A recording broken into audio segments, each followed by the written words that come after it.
What's up everyone, it's Adam from Life of Adam. Came back with a brand new lifeguarding video. And in today's video, I'm gonna be going over 5 lifeguarding tips that they do not teach you during lifeguarding training. These are things that you will learn on the job while you're working as a lifeguard. So let's dive right into it. Now, if you guys are new to my channel, I make a bunch of lifeguarding content about passing the course, passing the swim tests, finding a job, doing good on the final exam, basically everything you need to know. So definitely consider subscribing and liking the video to show your support to the channel. Now, tip number 1, this is something I learned very early on, is that your tone indicates your confidence level. If you blow the whistle to get someone's attention and it's soft and it's weak, then the person's not really gonna respect you versus you blow the whistle and it's very firm and it's very loud where you'll get everyone's attention. And the same thing applies when you're yelling at someone or you're enforcing rules. You don't wanna come across as someone who's kind of like weak or like afraid to say their opinion or afraid to tell someone not to do something. You wanna be firm, you wanna be concise, you wanna be professional,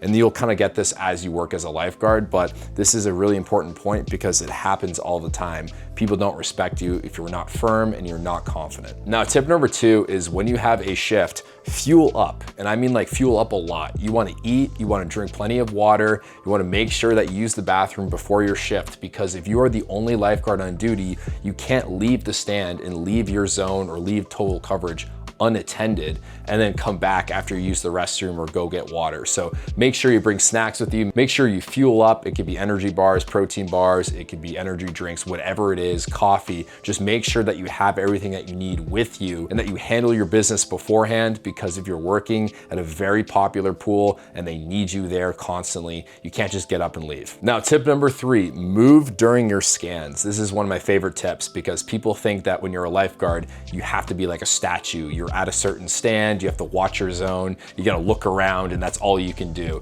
But one of my favorite things that I used to do when I used to lifeguard was that I'd be very active. Like I would walk around the pool, I would walk around my zone, I would know people by name. So if I needed someone to stop doing something, I would close the space and I would just call out their name and they would know that I'm trying to get their attention. So it's really good in terms of communicating to close space, especially if it's something little where you don't want to get the whole pool's attention and blow your whistle and everyone's like kind of stopped what they're doing.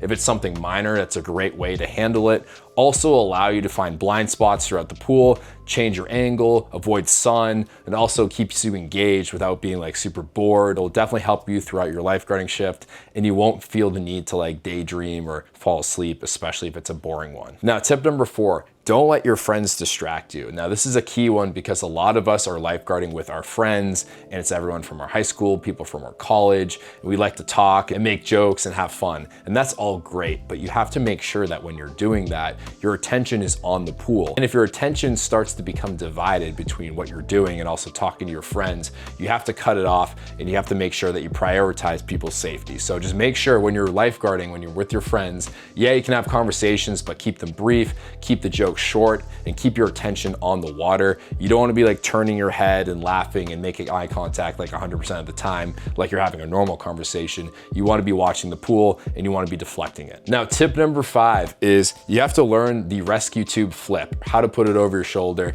make sure it doesn't get tangled. This is something where, yes, they give you a lifeguard tube in the course, but as you know, it has a rope to it. So if you're getting up quickly, you're changing stands, or let's say you're sitting on your rescue tube, you do not want this rope to tangle you up and prevent you from making a save or making you trip or something like that. So make sure that when you're working as a lifeguard, practice putting on the rescue tube, taking it off. I have a video on my channel about rescue tube management. I'll link that down below in the description. So just make sure you know how to use this because that's very important. So I hope you guys enjoyed this video and found it helpful. Like and subscribe if you're new to the channel. Comment down below if you have any questions, and I'll see you all in the next video. Thanks so much. Peace out.